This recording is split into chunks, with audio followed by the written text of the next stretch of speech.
Welcome back, YouTube. J-Bob, the video game slob, coming back at you, showing you what we got. Headed out to the Antique Mall today. We're going to restock. We're going to get the sales report. At the very end of the video, we'll do some pickups in between, let you know what's been coming in. And then at the end, go over the sales, show you how we're doing on progress toward that $8,000 back for that G.O.A.T estate sale. See if we're anywhere close to the profit. And of course, just go over sort of the weekly things that have sold. But yeah, just kind of showing you what's still left to go out. I think this will be the last batch of stuff that hits the retail floor. So this was stuff that I didn't need for my collection. And, you know, maybe some of the stuff was just even so worthless I didn't want to put out or take up sales space with. Then maybe if we ever scrape the bottom of the barrel, we can set out sports titles, that kind of stuff. But yeah, you know, here's what's still left. You know, hopefully some good stuff to get sales. It's just the Saints Row and the God of War collection haven't sold. Those are doubles. I already had that on the shelf. Same with the Okami. But then we just had a lot of GameCube games, as we're seeing here, that I didn't have room for, and these were sort of the lower tier ones. But I'm still fairly hopeful that just so little GameCube stuff generally hits the market that will, you know, do well or sell quickly because it's all like $10 and under. Some interesting PS2 stuff. I did decide to let the Sylphied go because it was greatest hits. We're letting the Sly 3 go. You know, RTX, not a very common game. Of course, I'm a little nervous about the NBA Starting 5 there. Not a common game, but also, like, is it one people care about? Again, Shadow Man The Second Coming, a really sort of hard-to-find game, but would anybody care about? Gun Griffin, you know, we've talked about before, you know, being a working designs game. Is the customer that comes in for me interested in that? Again, same with the Devil May Cries. And the Getaway, good, you know, good value game, $12, but is that too much, you know, for some of these people? We'll find out. Yeah, and then some just low-end GameCube stuff there. And then Fairly Odd Parents Breaking the Rules, $25. Is that nostalgic for a lot of people? Will they pay that? I'm a little worried about that. We'll see where that goes. And then I am going to let go of the collector's edition of Halo 3 because, hey, I would love to hoard it, but at some point I got to sell this stuff and get some money back. So again, being a steelbook and a collector's edition, that's a little more. Will people pay it? Is the 360, you know, really that era that people are buying these things from? We'll see. So all the stuff will hit stores today. We'll have to wait a week to see what happens. And we got some 360 games next to me. We'll get these racked up. Let's go to a quick cut and take a look at those. It'll be hitting shelves today. All right, and we're back here. So some decent 360 games. Now, granted, some of these are probably already on the shelf. I assume I already have like a Dead Rising out there. But some uncommon stuff like Raven Squad, Aragon, a very early release game with that Bomberman. You know, Bionicle Heroes. Is it a game that people realize is now like has a market value of $16? You know, I'm not sure. The Lego Star Wars games always go out, so that's a great one. I love the kitschy stuff like the MTV's Pimp My Ride, and I think that's what sets really my retail location apart from all the other video games and stores in town. They really don't have any inventory, and on a system that has 1,200 games like the 360, being able to go to a place like mine that has 200, 250 of those games is much more satisfying than going to a store that has about 12 to 20. So, you know, stuff like that hopefully is pretty cool. But Godfather, you know, fairly expensive at $40. I did decide to let the Condemned go at 20. We'll see. I won't be sad if it doesn't sell. I kind of priced it up. Again, Carbon's a well sought after game, but as I've said, the 360 is going to be more collectible over the last 6 months. Prices have started to go up. So that stuff makes me kind of nervous. Same for that TMNT at $36. Yeah, and Wartech even at 22. So a lot of weird stuff in here. It's definitely not your common everyday titles like Honor of or Hour of Victory and Project Sylphied and The Club. So I don't know. This makes me nervous. It's kind of weird. Will this take up a bunch of space? Will it sell? Will people be interested in it? We'll have to wait a week and find out. But this is the hard part. You know, people don't talk about being a video game reseller or retailer. You know, making those selections of what goes into your store, what hits shelves, what doesn't, what takes up space, and figuring out what your customer base is and wants can be tricky. And so, you know, we got the Marios, we got the Zeldas, we got the Pokemons. If we had hundreds of those, that'd be easy. But it's stuff like this that makes the decisions hard. So let's cut here. We'll show you the recent pickups. And then at the end of the video, we'll stitch all this together. We'll get you that sales update. All right, a little bit of a chopped up video today. Coming back at you with the pickup portion here. Got back from restocking the antique mall. We'll clear this stuff. Come back with the sales update here to wrap up the video. Let you know how we're doing on that GOAT estate sale and if we're anywhere close to getting back that nearly $8,000 as we head into another weekend of hopefully good sales and, you know, cold weather, which should keep people shopping. But yeah, here's the pickups. Here's what's been coming in the last week. Valentine's Day was over, so you know that means 50% off clearance candy. And so when I went to the store and saw Dig and Dips Super Mario Edition for $3, you know I had to pick some of this up. So I have never seen this before. This must be a new product. It does have the official Nintendo seal there, but near as I could tell, there was not even a expiration date on these things. So this stuff is probably, you know, nuclear bomb proof. I guess we'll find out. Stuff that came from the game store, you know, when he gets games like this, he just always pitches them, because who knows if that code's already been used or whatever. But it's a Need for Speed, so, you know, we'll throw it into the collection for free. Picked this up for $1. Again, got traded in a whole collection of these. I didn't have it with the nice, like, case and everything, so for $1, you know, $4.94 for well, what a weird price. But for a bunch of demos, like, what a ripoff. But every time I think I have all of these demo discs, there's always a new one. I mean, and outside of, well, I guess Ratchet and Clank, but, you know, Need for Speed Underground was pretty good. You know, not a ton of really awesome collectible stuff on that one. And yeah, here's another freebie. This one, same thing, like the code's been used, and since this one's like a Steam-based code, you know, it's essentially useless, but since it's Fallout, I was like, well, we'll put it on the shelf in the collection, you know, and go from there.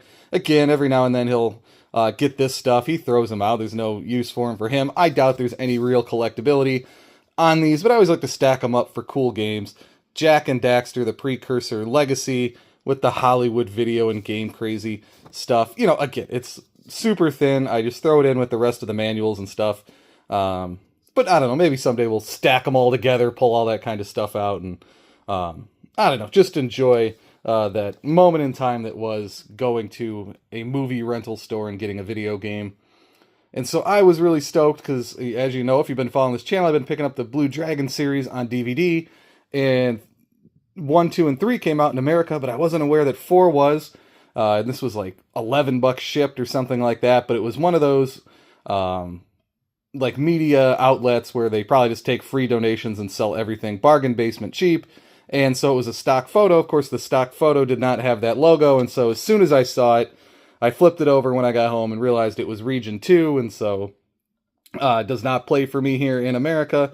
So that does sort of suck. I'm sure that, you know, there's maybe some content on here that we didn't get in America or anything like that, but always cool, based on the 360 RPG. So we'll have it. They refunded me immediately, so I didn't have to send it back or, you know, mess with anything. I didn't lose any money or anything like that, but still kind of a bummer. Always bums me out when people do that. And I know you guys are sick of like, Jason, nobody cares about the Blast Corps comic but you.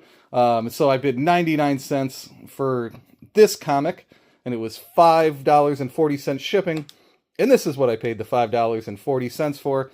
Again, this was another comic that I had just never seen before. Somehow it had gone under my radar that Vigilante 8, the second offense, had a comic book. And so it's not terribly expensive. You know, I'm not against paying $5.40 for this, especially since it's now 26 years old. And again, look at that, $4.34. Everything ending in 4 cents today. From Chaos Comics and Activision. Just a really great scene there with the maximum security bus. You know, looking very cool. So anyway, that's what we've been picking up. And then these came out of Target. Target was doing like a sale, clearance, whatever. You've probably seen, or I think I've featured videos before where I try to pick up the Mega Pokemon sets. Again, I don't know that these will have necessarily long-term collectability or anything, but it's pixel art. It comes on a nice base. They're like 350 to 400 pieces. I just think they have a really cool aesthetic, so I think these were $13.33 each, landed, with tax, with shipping to my house. So, I just got all the mains, the Charmanders, the Squirtles, the Pikachus, and then, here we go. We'll get to it. Got the Mew there, and Mew's, of course, the most pieces. And then, Bulbasaur, who got knocked into pretty hard. But, what can you expect when you're, these companies aren't trying to keep these things mint or anything like that. So, there you go. That's the pickups. Stay tuned. We'll cut. We'll bring out the checklist, show you what we sold, show you what we're up to in the sales total. Then we'll wrap up.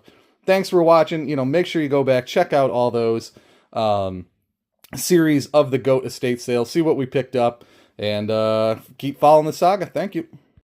All right, here we go. Finale for you, YouTube. Taking a look at how we totaled out for this month and what that means for the total of video game sales for this G.O.A.T estate sale. But when I restocked the antique mall, my buddy that works there left me this. Always cool when he finds these Minecraft Legos in his collections. He throws them over to me, and whenever I find them, I, of course, always pull them out of mine. Same with the Mario ones, and I don't know, someday I'll have a collection of those. Who knows if anybody will care. Just kind of, as you can see, went through here to put things into the spreadsheet. So that's the last week. It is Thursday, the 20th today, so we did restock 6 days ago instead of 7. But yeah, you can see here how they label things. Xbox 360 is supposed to say with controller. That was like a white arcade model there, and a slim model I get 95 out of. Of course, I didn't know those had sold, so I have 2 less consoles up there now, so that wasn't great. But we packed it full of games going up there today. Man, I wish those Fallouts would have, been back in the boom of the TV show, but we'll take a Fallout New Vegas sale for $10. And some really good stuff. I put a bunch of new stuff up top, and I'm glad I brought a whole bunch of that, because we got rid of a Slim Jim picture that I probably picked up for $1 at a garage sale. I picked up a vintage 80s Yankees bank for $1. Got rid of that for $1 there. So that cleared off some space up top. And same with the 2 Spuds Mackenzie glasses. I buy those for $1 every time I see them, but those had sat up there for months, probably 4 months or so. But good stuff. All that's just, that's the stuff that just helps to pay for the showcases so that all the video game sales, are essentially money for free. But as you can see here, this Mario, the PS1 console that sold, that stuff did not come from the G.O.A.T estate sale. Neither did the Sonic and Knuckles plush. But I think the Mario Brothers 2, the Millipede did for sure, the Super Mario, and the Kirby's Air Ride. But almost everything else, very little of the couple $100 of sales this week came from the G.O.A.T estate sale, so it didn't help the total all that much. Looking at what's in the booth, although the Kirby Air Ride did sell, all the good stuff is still there. It's pretty surprising. All the Mario Sunshine and Mario Double Dash, that stuff, I don't know, it's not selling, I guess, for whatever reason. I'm not worried about it. I love to have it in inventory. But it is funny that the really great games are just kind of chilling out at this point. But in the meantime, I will sell all the $3 Jeep Thrills and Barbie's Horse Adventures that we can throw at them. Very glad to have that gone. So many Fallouts in collection. We'll take that. So there you can see, 1 day short of 3/4 of the way through the month. We are at 2,100.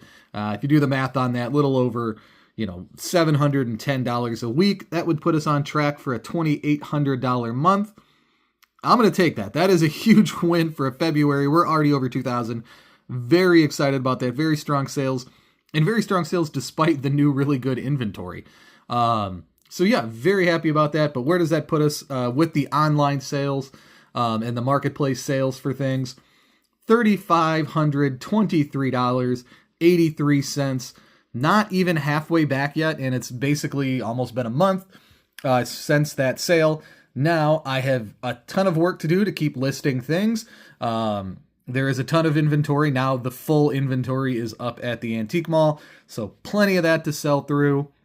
And then, of course, the things that I'm kind of holding back on that I wanted for the collection. that I wanted for myself.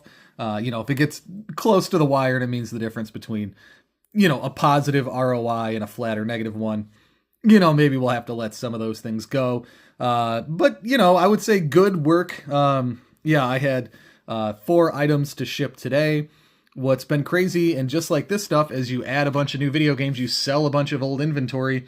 The stuff that I had on eBay that had been sitting there has been selling pretty well, which is great. I love making money on that old stuff, and I love getting non-video game stuff out of my house that I picked up over the summer, because it is the end of February. We're getting close to garage sale season again. But yeah, just an interesting fact. So we're going to keep working. We got to get that money back so we can build that bankroll for garage sale season. But there you go. That's what we're at here, kind of like 1 month into the deal. Stay tuned. We still have more videos coming of the boxes of games that we picked up. And then we'll start to do some videos of selling through it and the process from there. So that's what it's like to be a video game reseller. If you want to get into this, that's what's been selling for me this month. We'll talk to you real soon, YouTube.